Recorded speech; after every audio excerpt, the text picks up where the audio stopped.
أعوذ بالله من الشيطان الرجيم بسم الله الرحمن الرحيم الحمد لله والصلاة والسلام على سيدنا رسول الله سيدنا مولانا محمد بن عبد الله وعلى آله وصحبه ومن والاه أما بعد.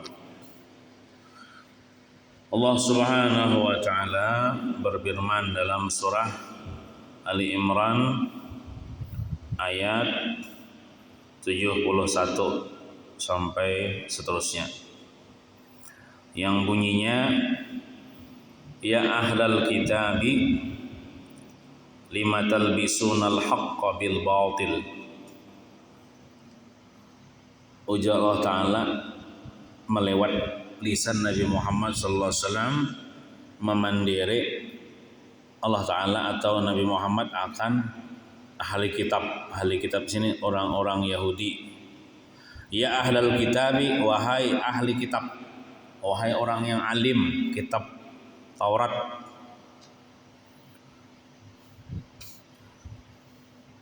Lima talbisunal haqqa bil batil.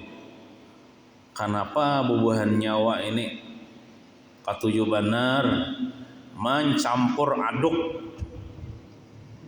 antara kebenaran dengan kebatilan.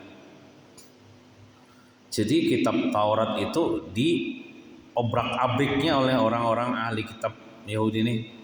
Amun kada sesuai dengan hawa nafsunya, dicoretnya.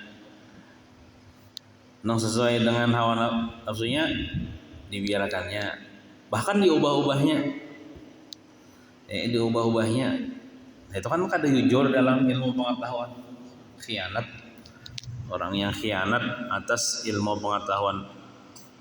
Bila kada cocok dengan hawa nafsunya, dicoretnya, terutama tentang sifat-sifat Nabi Muhammad SAW, terutama tentang Nabi akhir zaman. Sudah tertulis di dalam kitab Taurat, dicoretnya, diubahnya, dan firman Tuhan di otak-atiknya. Kenapa aja Tuhan buat nyawa ini waninya mencampur aduk antara kebenaran dengan kebatilan, dengan merubah-rubah, dengan mengganti-ganti ayat Allah Subhanahu wa taala. Wa taktumunal haqqa, dan kalian ketujuh benar menyembunyikan kebenaran. Wa antum ta'lamun, padahal kalian tahu itu kebenaran, kenapa disembunyikan? Kenapa tidak disampaikan kepada umat tentang sifat-sifat Nabi Muhammad?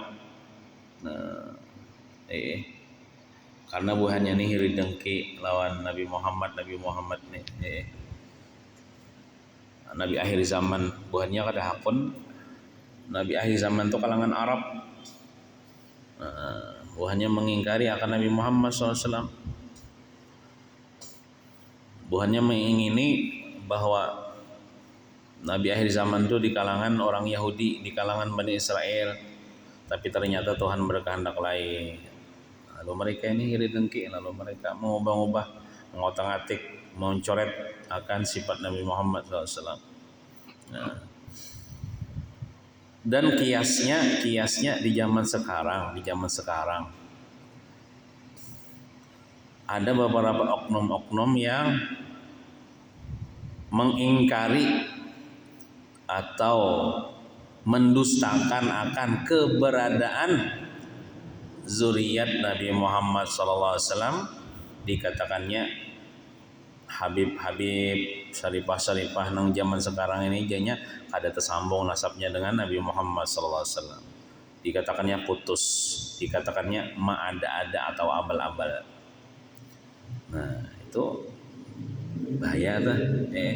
Padahal ulama-ulama yang dulu di dalam kitab-kitab mereka itu sepakat bahwasanya Bani Alawi itu adalah keturunan Nabi Muhammad SAW. Bani Alawi itu keturunan daripada Alawi. Alawi itu bubuhan ng habaib, keturunan Sayyidina Husain. Ada Alawi. Terus ke atas bin Ubaidillah bin Ahmad al-Muhajir Allah sampai kepada Rasulullah SAW. Kebanyakan para habaib di daerah kita di Indonesia ini itu keturunan daripada Bani Alawi. Bahkan Wali Songo itu pun silsilahnya keturunan daripada Bani Alawi. Cuman ada sekelompok oknum-oknum di zaman sekarang mereka merubah-rubah nasab, bahkan wani merubah nasab Wali Songo dan mendustakan nasab Bani Alawi. Ini modelnya sama nih di zaman Bahari. Di zaman bubuhan Yahudi Bahari mendustakan akan Nabi Muhammad SAW sebagai Nabi akhir zaman. Kalau sekarang yang ditembak buahnya zuriat-zuriat Nabi Muhammad SAW. Itu karena kebencian hati mereka, karena iri dengki hati mereka. Nah, dan kita jangan umpat-umpatan, eta bahaya.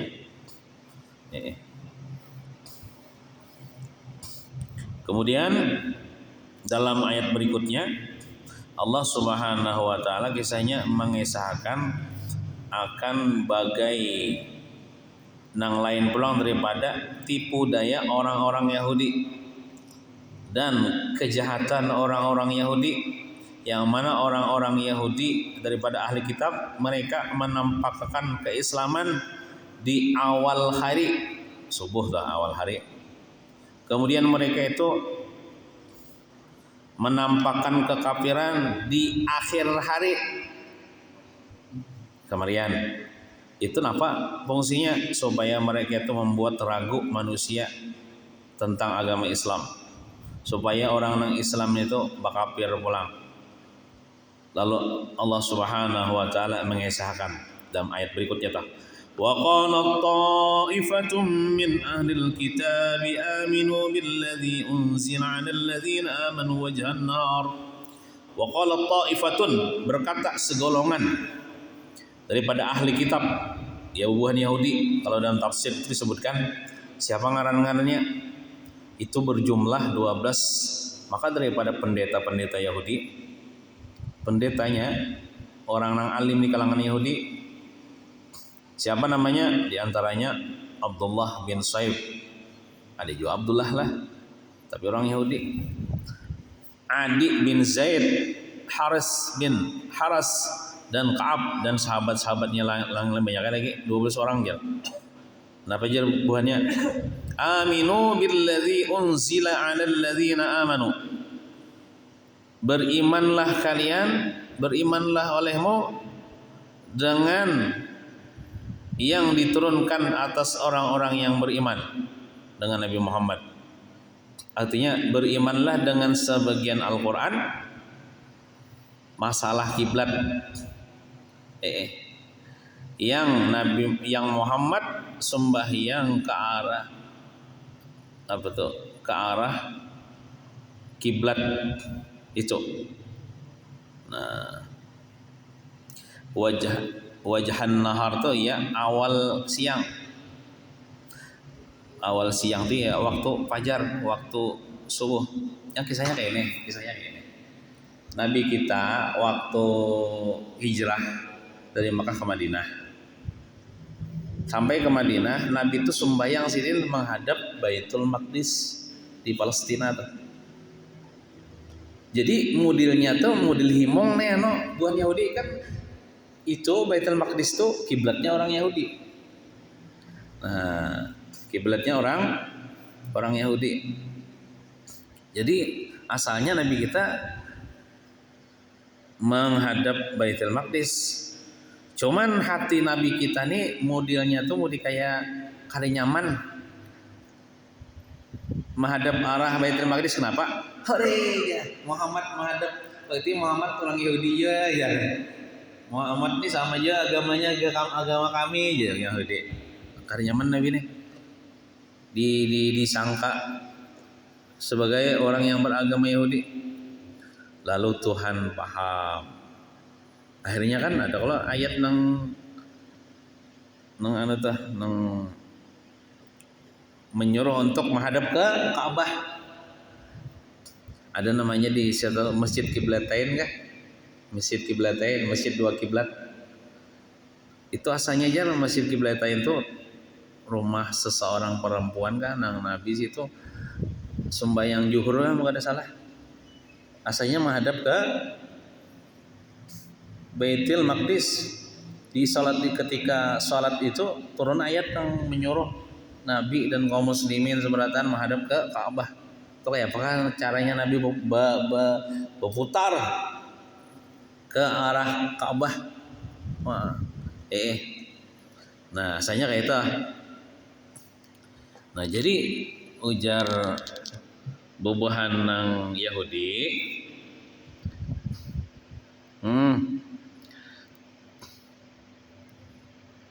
Kita beriman dengan sebagian Al-Qur'an, artinya dengan kiblat yang dulunya si Muhammad menghadap ke arah kiblat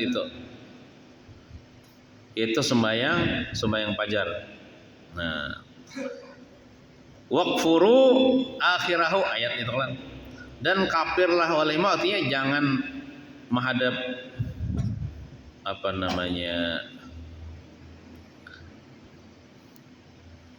mana tafsirnya nih lah.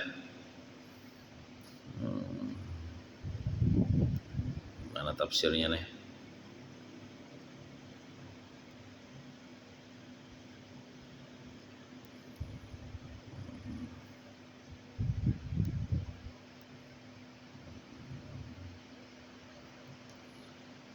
Mana nih? Waqfuru akhirahu, dan kafirlah kalian, artinya jangan umpat menghadap di akhir siang, yaitu sembahyang zuhur, jangan menghadap ke arah Ka'bah. Karena Nabi SAW sidin sampai ke kota Madinah itu sembahyang menghadap ke Baitul Maqdis.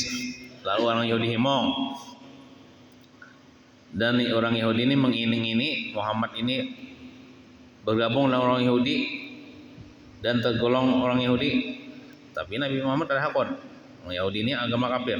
Lalu Allah Ta'ala menyuruh Nabi berpaling ke Ka'bah itu ketika sembahyang zuhur, ya Allah. Jadi ia di rumah seorang perempuan situ sidin melakukan sembahyang zuhur, lalu turun ayat berpaling kita ke Ka'bah.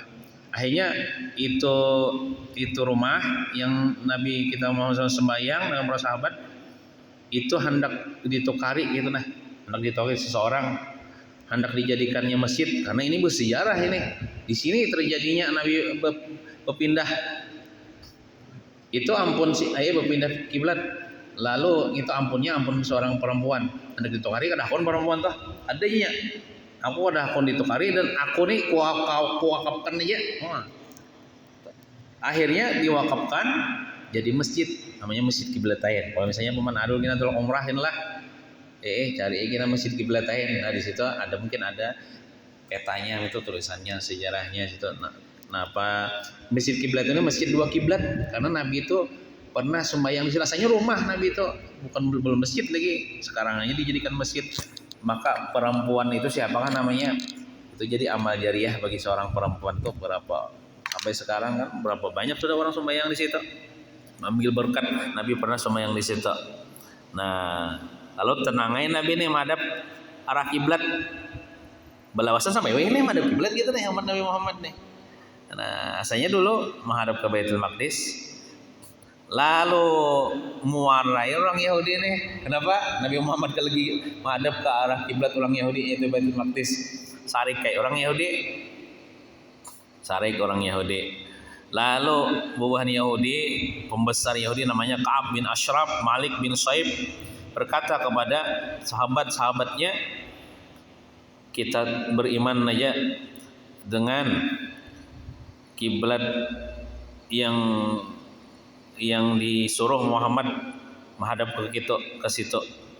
Ya sembahyang aja, artinya di waktu paginya sembahyang juga, orang Yahudi ini sembahyang juga, kisahnya ibadah juga. Jadi kita turuti aja buahan kiblat Muhammad ini, kita pagi kita menghadap Ka'bah. Tapi bila kita sudah sore waktu zuhur kita menghadap ke Baitul Maqdis. Apa tujuannya? Supaya orang-orang yang sudah beriman ini ragu akan kebenaran agama Islam. Tujuannya nih supaya orang-orang beriman ini bermurtad, orang-orang yang beriman yang jahil. Amun orang-orang yang beriman yang kuat imannya, ilmunya, ada pernah menuruti orang Yahudi. Nah, supaya itu orang Yahudi ini modelnya tuh memadahkan tentang kekurangan dan keaiban pada agama Islam. Tahu Allah alam pinanya tipu daya mereka, itu cara mereka, makanya mereka itu pinanya gagal, Bang. Nah, waqfuru akhirahu itu artinya di akhir siang itu bakapir daripada Islam. Artinya berhadap pulang ke arah Baitul Maqdis. La'allahum yarji'un itu kan artinya agar mereka itu meragu-ragukan pada agama Islam supaya orang nang Yahudi masuk kepada agama Islam bermurtad pulang ke agama Yahudi. Itu tujuan mereka. Mereka. Ini orang Yahudi ini macam-macam tipu dayanya. Sampai wah ini tipu dayanya. Ada dalam ayat itu walan tarda ankal yahud walan nasara hatta tattabi'a millatahum.